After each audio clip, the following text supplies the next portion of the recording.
7h-9h, les matins de France Culture.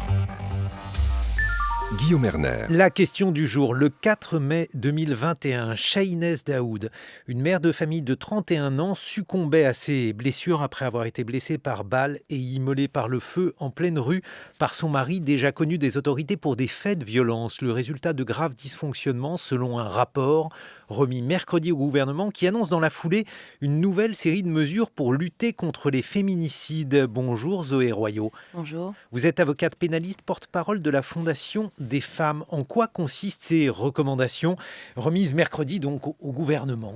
Alors, on avait 12 recommandations, donc plutôt ambitieuses. 6 mesures ont été retenues par le gouvernement. Plus de téléphones grave danger, 3000 de plus, nous dit-on.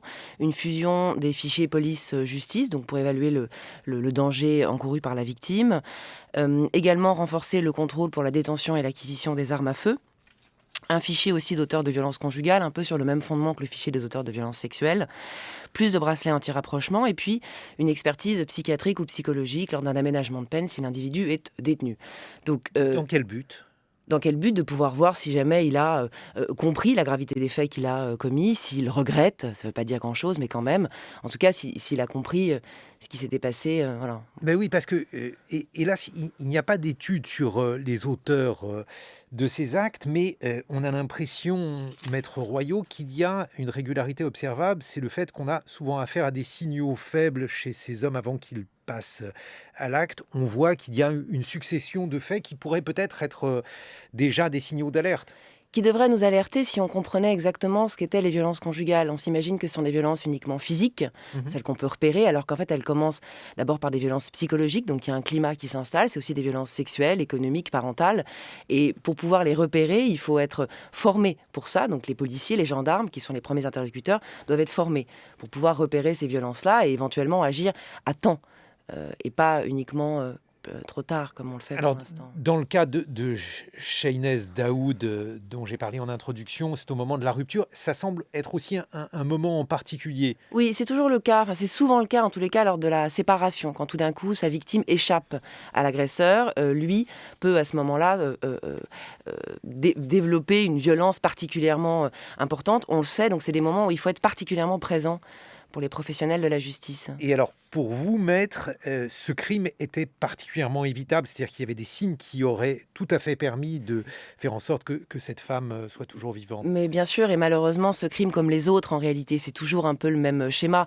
Donc on nous parle de cette mission qui a regardé les erreurs qui ont été commises, mais les erreurs, on les connaît, c'est qu'il n'y a pas de communication entre les différents acteurs et actrices de la chaîne judiciaire, et du coup, il n'y a pas une prise réelle de conscience. Il y a des plaintes qui sont déposées, il n'y a pas de suite parce qu'on n'arrive pas à localiser l'auteur, ou parce que finalement, on a d'autres urgences. Le problème, c'est qu'il y a un manque de moyens humains sur le terrain, et que les policiers, c'est pas de la mauvaise volonté, c'est juste qu'ils ne peuvent pas tout faire. Donc, ils sont probablement aussi dépassés par la situation, qu'ils ne comprennent pas non plus toujours. Et surtout, ce que nous dit cette mission, et ça, il faut l'entendre, elle nous dit il faut qu'il y ait une communication entre tous les acteurs, et donc il faut vraiment une politique partenariale. Donc, c'est un travail d'équipe, en réalité. C'est pas le policier d'un côté, le magistrat de l'autre. Non, il faut vraiment qu'il y ait une diffusion et un partage d'informations. Ça, c'est très important. Et des moyens financiers pour le faire. Mais ça veut dire aussi qu'il manque peut-être des structures si la communication, elle ne se fait pas. Alors, oui et non. C'est-à-dire que depuis 2014, alors la mission le reprend, mais depuis 2014, une circulaire du 28 novembre 2014, on sait qu'il faut qu'il y ait une politique partenariale chapeautée par un ou une procureure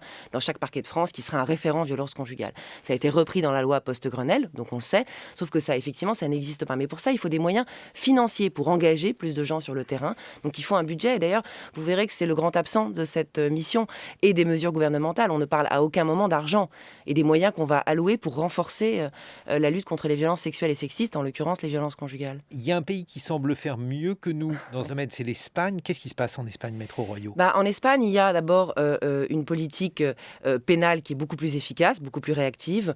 On a quasiment ce qu'on pourrait appeler un guichet unique, donc des juridictions spécialisées, mais avec une communication civile pénale. On se rend compte que les violences conjugales, c'est un phénomène qui est global, donc il faut une réponse qui soit globale. Ça veut dire une réponse judiciaire et policière, bien sûr, sûr, mais c'est un peu tardif, protection, répression, mais aussi une réponse qui soit sociale et éducative. Et en Espagne, surtout, ils ont une plateforme qui s'appelle Viogen, qui recense, parce que là, en fait, en France, on dénombre les féminicides, donc on a ces chiffres-là, mais on ne tient pas compte de tout ce qui s'est passé avant. Vous aviez raison. Et en Espagne, ils ont une plateforme où ils recensent le nombre de plaintes, le nombre de condamnations, le nombre de récidivistes, le suivi psychologique ou pas, est-ce que ça fonctionne, le nombre de passés anti-rapprochement, de téléphones grave danger. Bref, ils arrivent à avoir une vision d'ensemble. Nous, on fait des missions pour regarder au cas par cas ce qui s'est passé, alors qu'on sait ce qui s'est passé, ça n'a pas fonctionné, alors qu'on devrait avoir une vision avec du recul pour comprendre quel est ce phénomène, comment on le quantifie et ce qui s'est passé à tous les stades. Ben oui, parce que l'absence de statistiques ou d'études en crimination, je crois que c'est ainsi qu'on appelle ça, fait que vous travaillez en aveugle. Bien sûr, absolument. Et à chaque fois, on découvre que finalement, le scénario est toujours le même. Et lorsque vous évoquez avec les autorités ces différentes questions, il n'y a pas d'engagement donc en matière de budget. Pourquoi? Qu'est-ce qui, d'après vous, Maître Royot, fait que cet aspect-là n'est pas pris en compte? Est-ce que pour les autorités, il y a d'autres solutions autres que la création de structures supplémentaires ou en tout cas de dispositions nouvelles? Je ne crois pas qu'il y ait d'autres solutions. En tout cas, c'est ce qu'il propose là. Les 6 mesures sont aussi des mesures de création ou renforcer l'existant. On nous dit que c'est une priorité politique, mais en réalité, non, les moyens ne suivent pas. Donc, est-ce que la volonté humaine, c'est formidable? Il faut qu'elle soit accompagnée d'une volonté aussi financière. Donc, pourquoi les autorités ne le font pas? Je ne sais pas, on peut leur poser la question. Le moment est particulièrement complexe, la fin du confinement, la fin de la pandémie. Est-ce que ça, c'est un moment qui vous fait peur? Oui, comme en Espagne, on a vu qu'il y a eu 5 féminicides dans la même semaine au moment où on annonçait la fin du confinement. C'est une situation effectivement d'abord très anxiogène, ça c'est évident, et à risque parce que l'auteur peut avoir peur que sa victime lui échappe. Donc il faut être particulièrement vigilant en ce moment, c'est évident. Et alors, justement, la période de la pandémie était aussi une période qui inquiétait parce qu'il y avait un enfermement, une sorte de huis clos, et on avait peur de la multiplication des drames. Et quel bilan faire de cette période, Maître? Le bilan était plutôt bon, si je puis dire, pour les féminicides, parce qu'on en a eu donc 90 en 2020, donc moins important qu'avant on en avait 146. Donc ça veut dire, parce que là, il y a eu des moyens humains qui ont été mis en place. C'est-à-dire qu'on s'est dit, effectivement, c'est une période compliquée, un huis clos familial, il faut être très réactif. Donc les forces de l'ordre ont été réactives, la justice aussi a traité ça dans un temps réel rapide.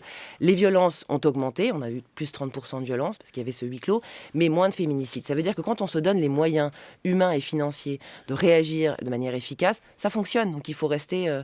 faut continuer à y croire. Merci, Maître Royot. Je rappelle que vous êtes avocate pénaliste, porte-parole de la Fondation des femmes, une structure qui soutient financièrement les initiatives associatives contre les violences et pour les droits des femmes. 7h23 sur France Culture.